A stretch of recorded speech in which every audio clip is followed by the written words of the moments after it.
اعوذ باللہ من الشیطان الرجیم بسم اللہ الرحمن الرحیم الحمد للہ رب العالمین والصلاة والسلام علی سید الانبیاء والمرسلین وخاتم النبیین اللہم صلی علی سیدنا محمد فی الاولین وصلی علی سیدنا محمد فی الآخرین وصلی علی سیدنا محمد فی النبیین وصلی علی سیدنا محمد فی المرسلین وصلی علی سیدنا محمد فی الملائی الی یوم الدین وصلی علی سیدنا و مولانا محمد وعلی آلہ و اصحابہ اجمعین برحمتک یا ارحم الراحمین۔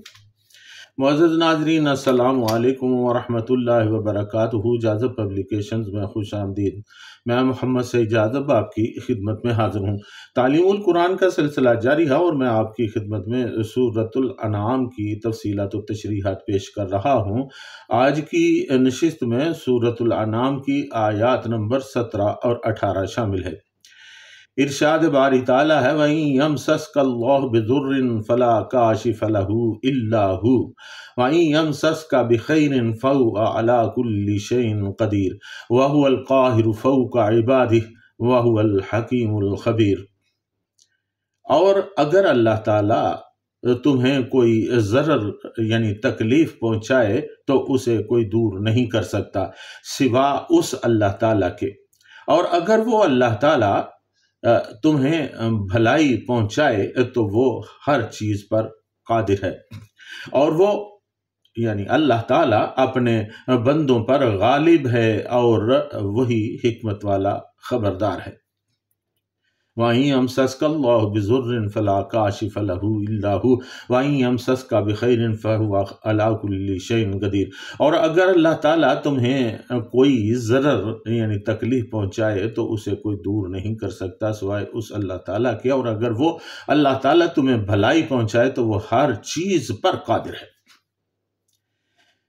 ناظرین، حضرت پیر کرم شاہ صاحب رحمۃ اللہ علیہ یہاں پر لکھتے ہیں کہ تکلیف اور راحت، بیماری اور صحت، ناکامی اور کامیابی، ذلت اور عزت سب اللہ تعالیٰ وحدہ لا شریک کے دست قدرت میں ہے۔ اگر اللہ تعالیٰ کسی کو فقر، مرض یا قرض میں مبتلا کر دے تو کسی کے بس میں نہیں کہ اللہ تعالیٰ کی مشیت اور مرضی کے بغیر ان مصائب سے اسے نجات دے دے، اور اگر اللہ تعالیٰ کسی پر اپنا فضل و کرم فرمائے اور اسے اپنے انعامات سے سرفراز فرما دے تو کسی کی طاقت نہیں کہ اس سے چھین لے۔ وہی مالک حقیقی ہے، وہی قادر مطلق ہے۔ اس کے اذن کے بغیر کوئی پتا، کوئی ذرہ اور کوئی قطرہ اپنی جگہ سے جنبش نہیں کر سکتا۔ مشرک قوموں نے نیکی، بدی، بارش، فتح، دولت اور علم وغیرہ کے لیے الگ الگ خدا بنائے ہوئے تھے۔ ان سب کے خیالات فاسدہ کی یہاں تردید فرما دی گئی ہے۔ ناظرین، مولانا محمد شفیع صاحب رحمۃ اللہ علیہ اپنی تفسیر معارف القرآن میں لکھتے ہیں کہ یہاں اسلام کا ایک بنیادی عقیدہ بیان کیا گیا ہے۔ ہر نفع اور نقصان کا مالک در حقیقت صرف اللہ تعالیٰ ہی ہے۔ کوئی شخص کسی کو حقیقت کے اعتبار سے نہ ادنا سا نفع پہنچا سکتا ہے اور نہ ادنا سا نقصان، اور ظاہر میں جو کسی کو کسی کے ہاتھ سے نفع یا نقصان پہنچتا نظر آتا ہے وہ صرف ایک ظاہری صورت ہے اور حقیقت کے سامنے ایک نقاب سے زائد کچھ نہیں۔ یہ عقیدہ بھی اسلام کے ان انقلابی عقائد میں سے ہے جس نے مسلمانوں کو ساری مخلوق سے بے نیاز اور صرف خالق کا نیاز مند بنا کر ان کی ایسی بے مثال جماعت تیار کر دی جو فقر و فاقہ اور تنگ دستی میں بھی سارے جہان پر بھاری ہے، کسی کے سامنے سر جھکانا نہیں جانتی۔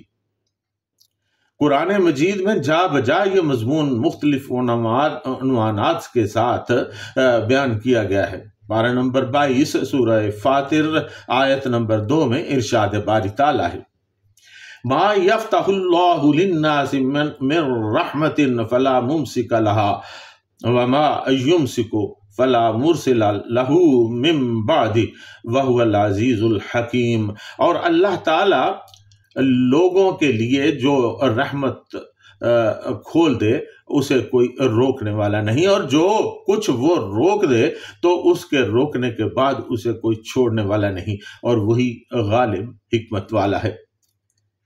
ناظرین، صحیح احادیث میں ہے کہ رسول اللہ صلی اللہ تعالی علیہ وآلہ وسلم اپنی دعاؤں میں اکثر یہ کہا کرتے تھے، اللہم لا مانع لما اعطیت ولا معطی لما منعت ولا ينفع ذا الجل منک الجد۔ اے اللہ، جو تو نے دیا اس کو کوئی روکنے والا نہیں، اور جو تو نے روک دیا اس کا کوئی دینے والا نہیں، اور کسی کوشش کرنے والے کی کوشش تیرے مقابلہ میں نفع نہیں دے سکتی۔ ناظرین، امام بغوی رحمۃ اللہ علیہ نے اپنی سند سے حضرت عبداللہ بن عباس رضی اللہ تعالیٰ عنہ کا بیان نقل کیا ہے۔ وہ فرماتے ہیں کہ کسرا نے رسول اللہ صلی اللہ تعالیٰ علیہ وآلہ وسلم کو ایک خچر بھیجا ہدیہ کے طور پر۔ آپ صلی اللہ تعالیٰ علیہ وآلہ وسلم اس پر سوار ہوئے اور مجھے اپنے پیچھے بٹھا لیا، پھر مجھے لے کر روانہ ہو گئے۔ پھر کچھ دیر چلنے کے بعد میری طرف رخ موڑ کر فرمایا، لڑکے، اللہ تعالیٰ کے احکام کی نگہداشت کر، اللہ تعالیٰ تیری حفاظت رکھے گا۔ اللہ تعالیٰ کے اوامر و نواہی کی نگہداشت کر، تو اس کو اپنے سامنے پائے گا۔ تو عیش و آرام کے وقت اللہ تعالیٰ کو پہچان، دکھ اور سختی کے وقت خدا تجھے انجان نہ ہونے دے گا۔ کچھ مانگے تو اللہ تعالیٰ سے مانگ، اگر مدد طلب کرے تو اللہ تعالیٰ سے طلب کر۔ جو کچھ ہونے والا ہے قلم اس پر چل چکا ہے۔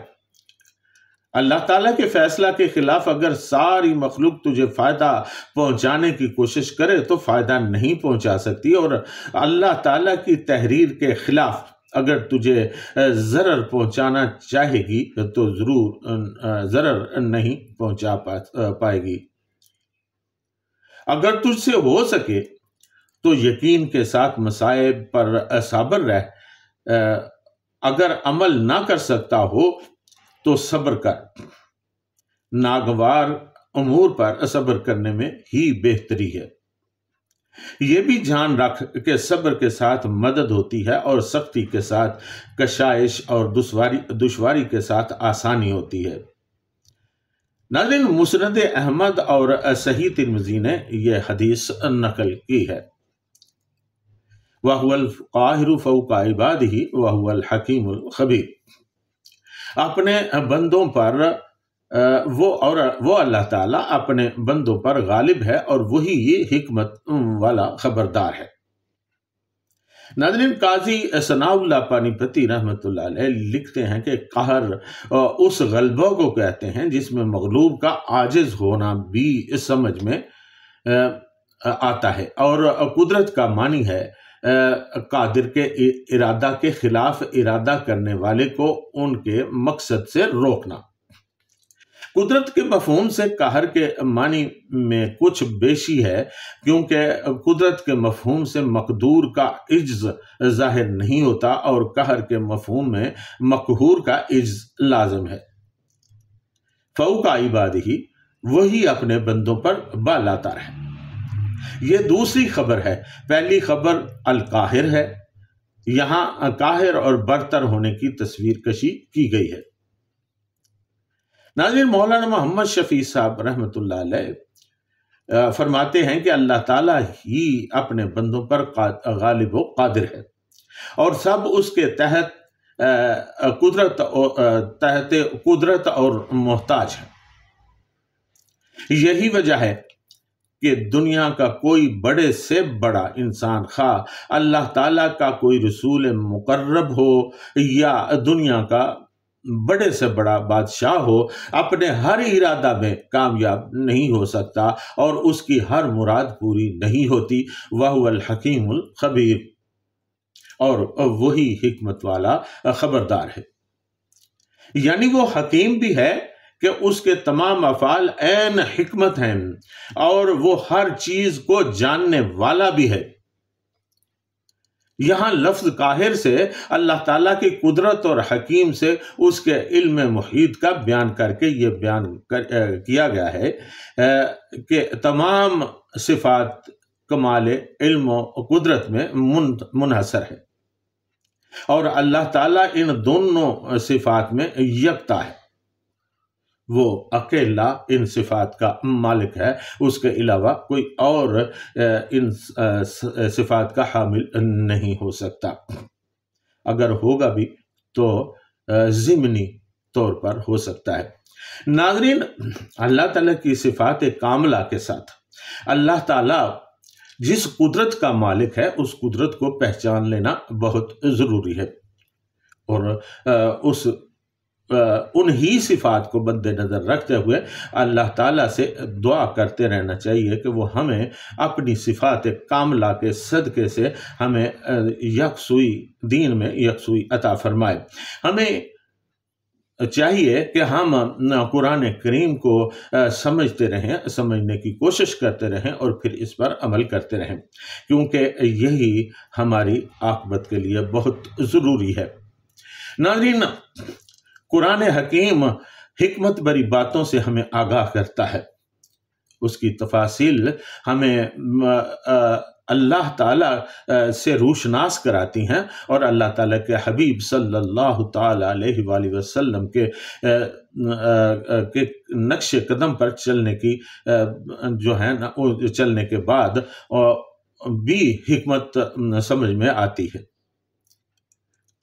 ناظرین، اللہ تعالیٰ سے یہ بھی دعا کرتے رہنا چاہیے کہ اللہ تعالیٰ ہمیں آقا دو عالم صلی اللہ تعالیٰ علیہ وآلہ وسلم کی سنتوں پر عمل کرنے کی توفیق عطا فرمائے، صحابہ اکرام رضوان اللہ تعالیٰ علیہم اجمعین کے نقش قدم پر بھی چلنے کی توفیق عطا فرمائے، سلف صالحین کے نقش قدم پر چلنے کی توفیق عطا فرمائے، اور ہمیں اللہ تعالیٰ ان راستوں سے بچائے جو اللہ تعالیٰ کے مغضوب شدہ لوگوں کا راستہ ہے، شیطان کا راستہ ہے، اور ہمیں اللہ تعالیٰ شر شیطان سے بچائے اور شر نفس سے بھی بچائے۔ ناظرین، رمضان کا مہینہ ہے، آخری دن ہے، اللہ تعالیٰ ہمیں اس آخری عشرے اور آخری دنوں کے صدقے سے ہمارا حامی و مددگار ہو۔ اللہ تعالیٰ ہمیں ہمارے چھوٹے اور بڑے گناہ معاف کر دے، ہماری خطائیں بخش دے، ہمیں اللہ تعالیٰ اس دنیا میں بھی خیر عطا فرمائے، اور آخرت میں ہمیں اپنے رحم و کرم سے نوازے، کیونکہ اللہ تعالیٰ انتہائی ڈھیر رحمتوں کا مالک ہے۔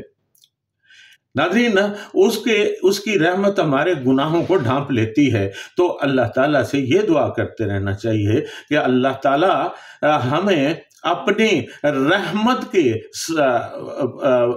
کی چادر میں ڈھانپ لے۔ الہ العالمین، تیری رحمت بے پناہ ہے، ہمارے گناہ جتنے بھی ہوں تیری رحمت ان سے بہت بڑی ہے، اپنی رحمت کے صدقے ہمارے گناہ معاف کر دے، ہمارے اعمال سے درگزر فرما لے۔ الہ العالمین، ہم کمزور ہیں، ہم ناقص و ناعقل ہیں، الہ العالمین ہمیں اپنے آقا دو عالم صلی اللہ تعالی علیہ وآلہ وسلم کے صدقے سے، الہ العالمین ان کی رحمت کے صدقے سے، کیونکہ انہیں تو نے رحمت للعالمین بنایا ہے، ہمارے گناہ بخش دے اور ہمیں اپنا محبوب بنا لے۔ الہ العالمین ہمیں اپنی محبت کے قابل بنا لے۔ الہ العالمین ہم پر اپنا خاص رحم اور کرم اور فضل عطا فرما۔ الہ العالمین ہمیں اپنی رحمت سے دور نہ رکھنا۔ الہ العالمین ہر گام ہر لمحہ ہم پر اپنا فضل و کرم بنائے رکھنا۔ الہ العالمین تو رحم کرنے والا ہے، فضل کرنے والا ہے۔ الہ العالمین تو دلوں کے بید بھی خوب جانتا ہے۔ الہ العالمین ہم پر ہماری وہ دعائیں وہ آرزویں بھی پوری کر دے۔ الہ العالمین جن کو ہم اپنی زبان پر لاتے ہوئے جھجکتے ہیں، الہ العالمین ہمارے پاس ان دعاؤں کے لیے الفاظ نہیں ہوتے الہ العالمین، لیکن تو سمجھتا ہے، تو جانتا ہے، تو دلوں کے بھید خوب اچھی طرح جانتا ہے، کیونکہ ان اللہ علیم بذات الصدور ہے۔ الہ العالمین تو ہمارے اس وصف کے صدقے سے، اپنے اس وصف کے صدقے سے ہمارے دلوں کے بھید کو جانتے ہوئے جو چیز ہمارے حق میں بہترین ہے الہ العالمین وہ ہمیں عطا کرتے، اپنے گھر، اپنے خانہ کی زیارت نصیب فرما دے الہ العالمین، اپنے حبیب صلی اللہ تعالی علیہ وآلہ وسلم کے در کی زیارت بھی ہمیں نصیب فرما دے، اور الہ العالمین ہمیں اپنے اس کلام الہی کو سمجھنے کی توفیق عطا فرما دے، الہ العالمین اس پر عمل کرنے کی بھی توفیق عطا فرما دے، الہ العالمین ہم بڑے کمزور ہیں، ہمیں قوت عطا فرما، الہ العالمین ہمارے دلوں کو بھی تقویت عطا فرما، ہمارے ذہنوں کو تقویت عطا فرما، الہ العالمین ہمارے اعمال کو درستگی عطا فرما، الہ العالمین اپنا خاص کرم اور رحم فرما۔ ناظرین، انہی دعاؤں کے ساتھ آج کی نشست میں آپ سے اجازت چاہوں گا۔ وما علینا الا البلاغ المبین۔